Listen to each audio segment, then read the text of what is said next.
नमस्कार मित्रों, आप सभी का फिर से एक बार हार्दिक स्वागत है धर्म ज्ञान विज्ञान यूट्यूब चैनल पर। बेलपत्र खाने के फायदे। वास्तव में जब आप शिवलिंग पर बेलपत्र चढ़ाते हैं तो वो बेलपत्र कोई साधारण बेलपत्र नहीं रह जाता, वो साक्षात भगवान शंकर जी का प्रसाद बन जाता है। देखिए, साक्षात सावन का महीना चल रहा है तो ये वीडियो अपने फायदे के लिए ध्यान से एक बार सच्चे दिल से जरूर सुनिएगा। हमारे धर्म शास्त्रों में कहा जाता है बेलपत्र 6 महीने तक बासी नहीं माना जाता। इसका एक बार प्रयोग करने के बाद अर्थात इसे एक बार शिवलिंग पर चढ़ाने के बाद धो करके पुनः चढ़ाया जा सकता है। 6 महीने तक कई जगह शिवालय में बेलपत्र उपलब्ध न होने पर इसका चरण कई ऐसे शिवालय हैं जहां पर बेलपत्र नहीं मिल पाता है तो वहां पे इसके चूर्ण को भगवान शंकर को चढ़ाते हैं। इसके चूर्ण को भी चढ़ाने का फायदा है।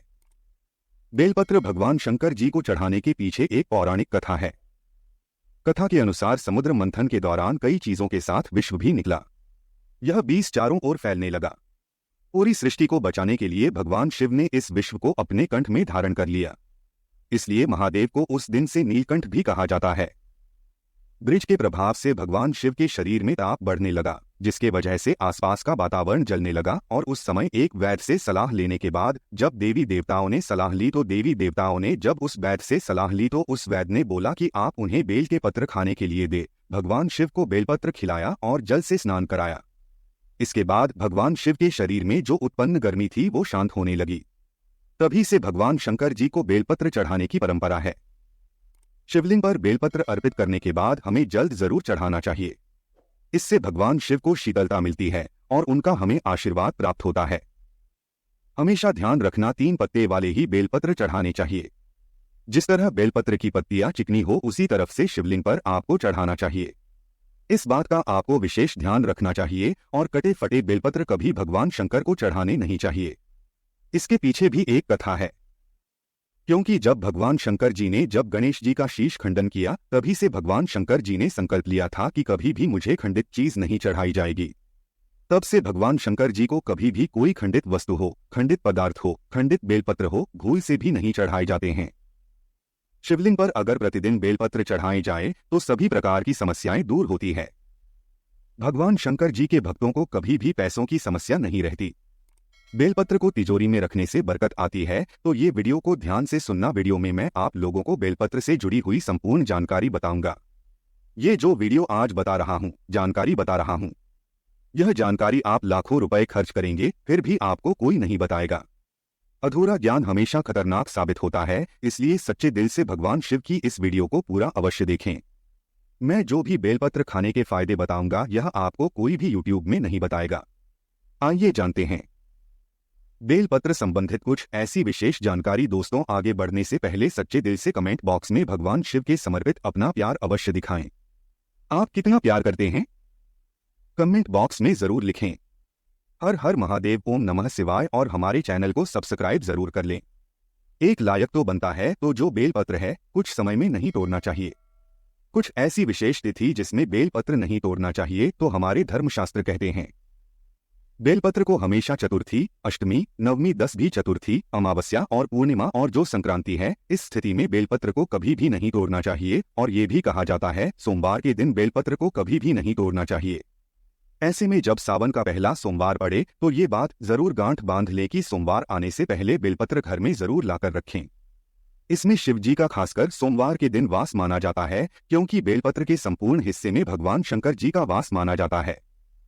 इसके मूल में अर्थात इसकी जड़ में ब्रह्मा का वास होता है और इसके मध्य भाग में भगवान विष्णु जी का वास माना जाता है। और जितनी भी इनकी बेलपत्र की पत्तियां हैं इसमें महाशक्ति का वास माना जाता है। इसलिए ध्यान रखना कि कभी भी सोमवार के दिन बेलपत्र नहीं तोड़ना चाहिए। चाहे सोमवार के व्रत हो या सावन सोमवार हो, बेलपत्र आप पहले से तोड़कर रख लें। दोस्तों, इसके अलावा प्रतिदिन दोपहर के बाद भी बेलपत्र नहीं तोड़ना चाहिए। ऐसा हमारे धर्मशास्त्रों में लिखा है और आप तोड़ते हैं तो इससे पाप लगता है। बेलपत्र की उत्पत्ति कैसे हुई आइए जानते हैं। तो इसके अंदर पुराण के अनुसार एक बार माता पार्वती के पसीने की कुछ बूंद मद्रांचल पर्वत पर जा गिरी। इससे बाहर एक पौधा उगा जो बाद में बेलपत्र के नाम से जाना जाने लगा और बेलपत्र के रूप में यह पूजनीय हो गया। तो आइए इस वीडियो में जानते हैं। दर्शकों, बेलपत्र खाने के फायदे। बहुत ही सुंदर वीडियो है, बहुत ही यूजफुल जानकारी है। देखिए, आप जब बेलपत्र को भगवान शंकर जी की शिवलिंग पर चढ़ाते हैं तो वो बेलपत्र एक बेलपत्र नहीं रह जाता, बल्कि वो एक भगवान शंकर जी का प्रसाद बन जाता है, जो कि असाध्य बीमारी को दूर करने में, आपकी पीड़ा को हरने में, जीवन में चल रही समस्याओं को दूर करने में बात समर्थवान और भगवान का प्रसाद बन जाता है। वो आपके लिए अमृत जैसा बन जाता है। तो शिवलिंग पर नित्य आप बेलपत्र चढ़ाते हैं, तो शिवलिंग पर चढ़ा हुआ बेलपत्र खाने से क्या फायदा मिलता है, आइए जानते हैं। तो शिवलिंग पर चढ़ा हुआ बेलपत्र खाने से शरीर के सभी प्रकार के रोग दूर हो जाते हैं। शरीर के जितनी भी रोग होते हैं, ये अगर आप बेलपत्र नित्य खाते हैं तो आप रोगों से बचे रहते हैं। वात दोष, पितृदोष, कफ दोष, ये तीनों प्रकार के दोस्त कहे गए हैं। इन दोषों से संपूर्ण रोग उत्पन्न होते हैं, तो सभी प्रकार के रोगों से आप इनका नित्य सेवन करते हैं। केवल बेल के पत्र की एक ही पत्ती बस खा लेते हैं। सुबह शाम तो कई प्रकार की बीमारियों से आप बचे रहेंगे। शरीर से पाप मिट जाता है, क्योंकि शिवलिंग पर चढ़ा हुआ होने के कारण ये सिद्ध हो जाता है। तो जो लोग गौ हत्या जैसे पाप से भी परेशान हैं, जिन लोगों को गौ हत्या जैसे पाप लग गया है, भयंकर से भयंकर अनजाने में पाप हो गया हो, और वो चाहते हैं कि वो पाप का पश्चाताप कर लें, तो नित्य कम से कम ज्यादा नहीं तो 2 माह तक आपको बेलपत्र का सेवन जरूर करना चाहिए। इससे शरीर का पाप मिटता है। इसके बाद भगवान भोलेनाथ का ये प्रसाद हो जाता है, इसलिए ये तमस गुणों को समाप्त करते हैं। बहुत से लोगों के शरीर में तामस गुण आ जाते हैं, या फिर बहुत से लोग मदिरा वगैरह का सेवन करे हुए हैं, या फिर मटन, मांस, चिकन आदि कई प्रकार के जो कहे गए हैं नकारात्मक चीजों का सेवन करके बैठे होते हैं, काम सी चीजों का सेवन करके बैठे होते हैं, तो यह शरीर अशुद्ध होता है। तो आप अपने अशुद्ध शरीर को पुनः स्वस्थ बनाने के लिए, पुनः शुद्ध करने के लिए भोलेनाथ का प्रसाद होता है। आप ये खाना शुरू कर दीजिए। नित्य 5 बेलपत्र खाइए, 3 सुबह खाइए, 2 शाम में खाइए। अगर नित्य खाते हैं तो यह आपके शरीर से तामस गुणों को समाप्त करते हैं। इसके बाद ये भी कहा जाता है, बेलपत्र खाने से भाग्य बलवान होता है। कैसा भी आपका दुर्भाग्य हो, जिस टाइम से बेलपत्र खाना शुरू कर देते हैं, आपका फिर दुर्भाग्य सौभाग्य में बदल जाता है। आपकी किस्मत, आपकी तकदीर फिर आपके अनुरूप ही चलती है। इसके बाद आयुर्वेद में कहा जाता है कि बेलपत्र खाने से रक्त साफ होता है। अगर रक्त संबंधित कोई बीमारी है तो नित्य 5 बेलपत्र खाइए। 5 बेलपत्र आप एक साथ में शुरू में नहीं खा पाते हैं, तो धीरे धीरे आप इनका जो है सेवन बढ़ा सकते हैं। दोस्त, और प्रथम दिन 1 बेलपत्र खाइए, दूसरे दिन 2 बेलपत्र खाइए, तीसरे दिन 3 बेलपत्र खाइए। इस प्रकार से आपको बेलपत्र की जो संख्या है उसे आपको बढ़ाना है। एक दिन में 5 बेलपत्र अगर आप नहीं खा पाते हैं तो नहीं खाना है, धीरे धीरे आपको बढ़ाना है। तो इससे रक्त साफ होता है, रक्त में शुद्धि आती है, और बिल्कुल ही आपके शरीर को फिल्टर करने का काम करता है। आपके संपूर्ण शरीर में रोग हो, दोष हो, पितृदोष हो, किसी भी प्रकार का दोष हो, रक्त में संबंधित परेशानी हो, बिल्कुल ही सभी प्रकार की समस्याओं को दूर कर देता है। इसके बाद बेलपत्र नित्य खाने से केवल 1 ही महीने तक बेलपत्र नित्य भगवान शंकर जी की शिवलिंग पर चढ़ा हुआ खाते हैं, तो इससे इच्छा की पूर्ति होती है। कोई भी आपकी इच्छा हो, वो इच्छा पूर्ण हो जाती है।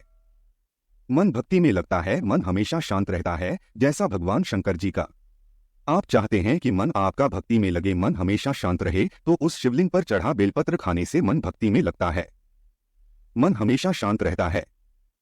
मन में जो चिड़चिड़ापन है, छोटी छोटी बातों पर गुस्सा आ जाता है, चिड़चिड़ापन रहता है, तो वो दूर हो जाता है। इसके बाद इसका सेवन करने से सांसारिक भोग समाप्त होने लगता है। आपका जो सांसारिक भोग है, किसी भी प्रकार का जो सांसारिक भोग है, वो भोग भी समाप्त हो जाता है। मन में भोग की कामना नहीं रहती। दोस्तों, जो बात नहीं बताई जाती वो बात भी मैं आप लोगों को भी बता रहा हूं। इस वीडियो में ऐसा भी माना जाता है, पिछले वाले वीडियो में भी बताया हूं कि शिवलिंग पर चढ़ा बेलपत्र खाने से व्यक्ति को 6 महीने तक लगातार शिवलिंग पर चढ़ा हुआ बेलपत्र खाइए, तो 6 महीने तक शिवलिंग पर चढ़ा बेलपत्र खाते हैं तो व्यक्ति को भूत, भविष्य, वर्तमान देखने की सिद्धि प्राप्त हो जाती है, देखने की सिद्धि आ जाती है। स्वतः ही आप माने या ना माने, लेकिन शिवलिंग पर चढ़ा बेलपत्र हमारे एक मित्र ने, हमारे एक संत महात्मा से हमने बातचीत की, ये हमारे मित्र ने भी खाए थे। बिल्कुल ही भूत, भविष्य, वर्तमान देखने की सिद्धियां आ जाती है, लेकिन आप अपना देख सकते हैं, लेकिन इसका प्रयोग किसी का अहित करने के लिए नहीं करना होता है। दूसरे का भी आप देख सकते हैं, मैं इसकी कभी विधि बताऊंगा दोस्त। और इसके बाद बड़ी से बड़ी आप साधना कर सकते हैं। शिवलिंग पर चढ़ा बेलपत्र खाते हैं तो बड़ी से बड़ी साधना आपके लिए छोटी हो जाती है। बिल्कुल ही साधना करते हैं, उसमें दोष आते हैं, वो दोष नहीं लगते हैं। मंत्र जल्दी सिद्ध होता है। शिवलिंग पर चढ़ा बेलपत्र नृत्य खाते हैं तो जो भी मंत्र भगवान शंकर ने इस कलयुग में केंद्रित करके रखा है वो मंत्र भी सिद्ध हो जाते हैं।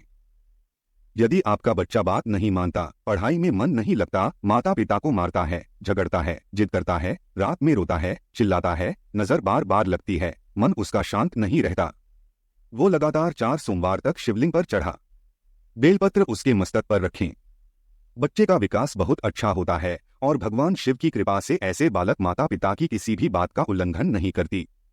ऐसा बालक भगवान शिव की तरह ही भोला हो जाता है, शांत हो जाता है। लेकिन शिवलिंग से बेलपत्र उठाने से पहले भगवान शिव से आशीर्वाद अवश्य ले लें और अपने बच्चे का नाम भी अवश्य लें।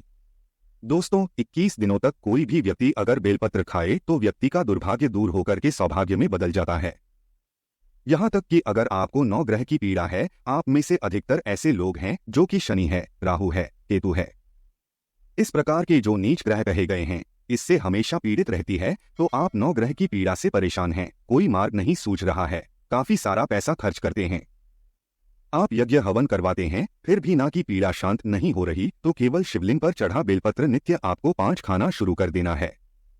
ज्यादा मत खाइए, आपको ज्यादा दिनों तक नहीं खाना है, केवल आप 1 महीने तक खा करके देखिए, आप जिस टाइम खाएंगे उसी टाइम से आपके 9 ग्रह की पीड़ा दूर होना शुरू हो जाएगी। दोस्तों, इसके बाद ये देही की पीड़ा को दूर करता है।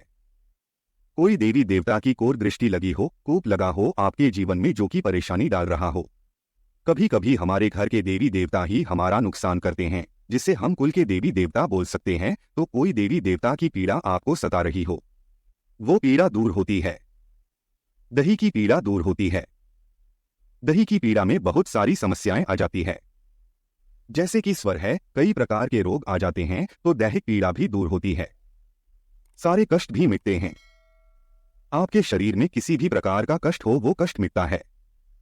दोस्तों, अंतिम बताना चाहूंगा, अगर नित्य शिवलिंग पर चढ़ा बेलपत्र सामर्थ्य अनुसार खाइए, ऐसा नहीं कि मैं 5 बोल रहा हूं तो 5 ही खाइए, आपसे 1 बनता है, आप 1 ही खाना शुरू कर दें, लेकिन आपको नित्य खाना है तो इससे शरीर सिद्ध हो जाता है। आपका जो शरीर है बिल्कुल ही सिद्ध हो जाता है और आपको अनेक प्रकार की सिद्धियों की प्राप्ति होती है। आपके शरीर में पुण्य इतना बढ़ जाता है कि आप जो शब्द बोलते हैं वो शब्द लगने लगते हैं, शरीर में वाक्य सिद्धियां आ जाती है। तो आपने देखा, शिवलिंग पर चढ़े बेलपत्र खाने के इतने चमत्कारिक फायदे हैं। और ये भी कहा जाता है हमारे आयुर्वेद में, अगर पेट से जुड़ी कोई समस्या है तो अगर शिवलिंग पर चढ़ा बेल पर तेरे नित्य खाते हैं, रोजाना सेवन करते हैं, तो पेट से जुड़ी गंभीर समस्याएं भी दूर हो जाती है और ये हमारे डाइजेशन सिस्टम को मजबूत बनाती है। साथ ही जैसे कब्जी है, पेट में गैस बनती है, दर्द की समस्या बनी रहती है, तो शिवलिंग पर चढ़ाएं, बेलपत्र खाना शुरू कर दें। धीरे धीरे आपको आराम मिलेगा, लेकिन 100% आराम ही मिलेगा और आपको इसे 2 से 4 दिनों तक नहीं खाना है, लंबे समय तक, लंबे टाइम तक खाना है। आप खुद देखना, आपके जीवन में जो परेशानी है, बीमारी है, तकलीफ है, वो सारे कष्ट दूर हो जाते हैं। आज की वीडियो में बस इतना ही। आपको हमारी जानकारी कैसी लगी आप हमें कमेंट में जरूर बताएं और अपने दोस्तों के साथ भी शेयर जरूर करें और हमारे चैनल को भी सब्सक्राइब कर लीजिए। फिर मिलते हैं किसी नए वीडियो के साथ, तब तक के लिए धन्यवाद।